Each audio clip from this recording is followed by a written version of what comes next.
you have a tell here. Okay, so you have a great history with customer service. What's the number one thing you would like people to know about the greatest challenge in dealing with customer service for caregivers or seniors? Like, can't tell you anything else. I want you to know this. Right, well, I think the most important thing in customer service in general is making sure your customer can get what they need. So in today's environment, what I've seen happen, and this is not in the senior market, is we have an aging population, and as new tools become available that we think will make it easier on our business side, we implement them not thinking that we're cutting off segments of our customers. So I think that happens in general. As far as really providing great customer service for today's seniors, is they just really expect you to care. They're not asking for a lot. They just want an empathetic person on the phone that will actually acknowledge their problem, that won't argue with them, and will quickly find a solution, and will be honest. And unfortunately, you can't get that from an IVR. And so that's really my thoughts there. Okay. No, I'll change the question so that keep him on their toes. Yeah, he was like, I got that one prepared. I watched the other three guys. Mr. CEO? Yes. Can a product's value be increased by customer service? Is there a correlation between great customer service and product value?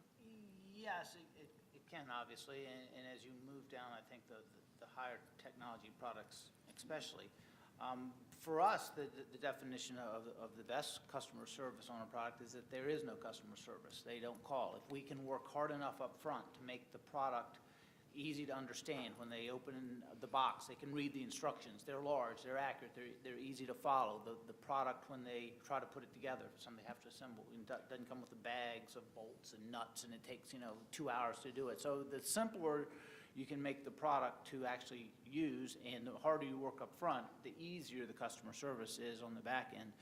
So I would say start with optimizing customer service by optimizing the product. And as you go down, though, the kind of the continuum, and you get more on the tech side, I think the things that, the example Jeff has done with his customer service, and making sure that people understand that when you have a problem, call and we can help you and make you value the product is the right way to go.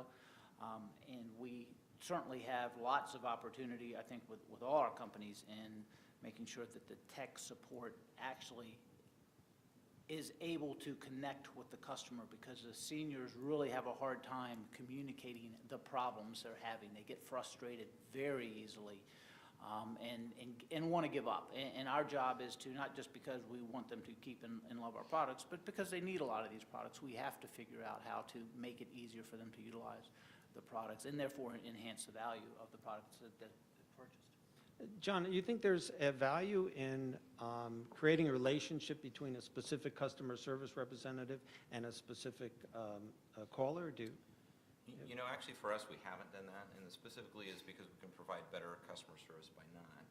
As we've grown exponentially over the last few years, it really becomes almost impossible to do that. So really what we've tried to do is create a one-on-one customer experience. That doesn't necessarily mean it's the same person that you're talking to every time, but we give our sales associates and our customer service reps quick, easy access to all the information so they know exactly what's happened over the customer's life cycle, and they're able to respond immediately. So again, going back to my usage alerts example, when somebody responds to one of those alerts, the screen pop when they call in, whether it be from their home phone or their cellular phone, immediately tells the sales associate that they've received this alert, where they're at, what we recommended, so that they can quickly act on that and not have to go through the process of trying to say, well, why are you calling, and let's try and figure this out.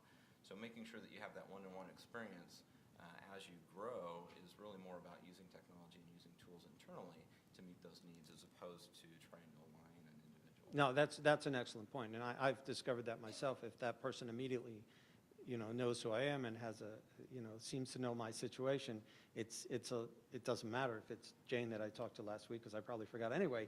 Right. But how do you stay ahead of your technological base as you grow? That has to be all about technology. It is. I think using technology to make yourself bigger than you are. I mean, we certainly compete with the likes of Verizon and AT&T, and so being able to provide a higher level support to our customers is what allows us to differentiate ourselves. And so we really leverage technology in order to do that. Great. Let me open it to any questions you guys have, or ladies, sorry. Wait, you want the mic, or?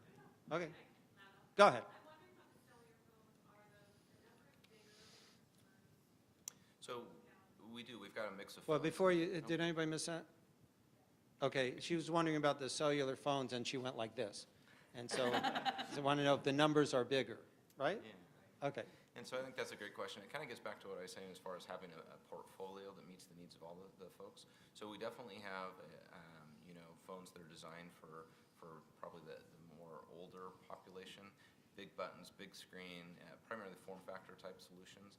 But then we've got touchscreen phones for the 50-year-olds that want to have access to those and use different tools there in situations. We may have somebody that is coming off the last panel who's a caregiver for an adult parent. So they'll get our senior-specific phone, which is made by a company called Doro, and give that to their parents so that they've got access to calling and emergency services. And then they'll use a touchscreen phone in order to stay in touch with them and take advantage of their needs. So I think it becomes a mix, certainly making sure that the phones are all designed and tailored towards the individual needs. And even when you get to the touch screens, we work with the OEMs, Motorola and Nokia and Samsung that we buy from to make sure that we're tailoring the experience for our market as opposed to trying to take something and squeeze it down and say, this is what you need when it hasn't been tailored for their needs. What's the mix of the purchaser? Is it the end user and the caregiver? We actually find that sure, thank you. So the question was, who actually makes the purchase? Is it the caregiver or is it the end user? And about 90% of the time, it's actually the end user that's going to be making that purchase. But what we find is that the caregiver is doing a lot of research and then telling them, hey, mom, this is what you need to go get. So they've checked it out and they become more of a referrer as opposed to the end user, which actually we like best because that way we can establish that relationship with the end user and make sure it's a real positive experience. If somebody's purchased it and we just drop it to their door, first of all, they maybe didn't even know it was coming, and then they don't know what to do with it. So we really prefer that.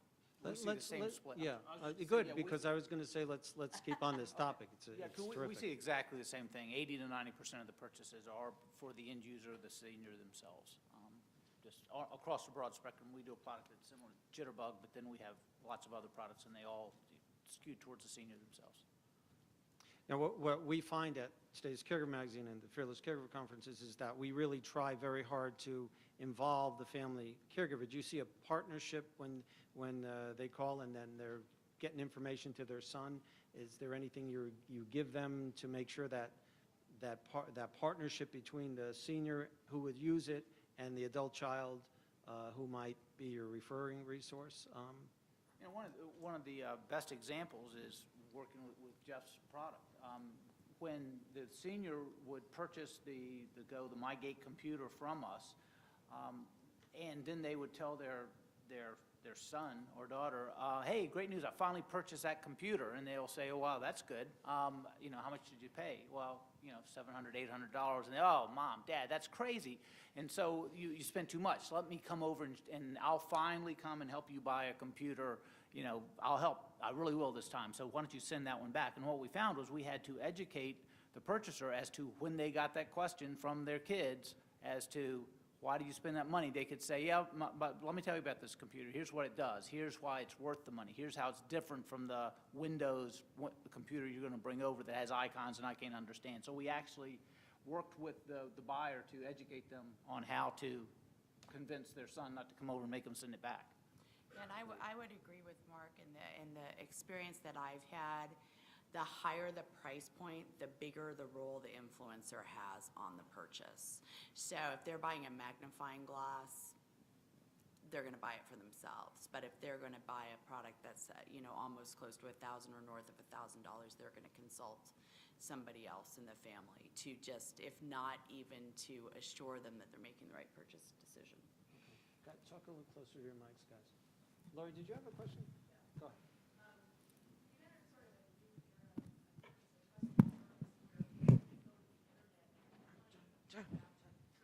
I need to work off that buffet. Hold on. Here you go. I could shout more. We've entered a new era, I think. Spirit Airlines brought this home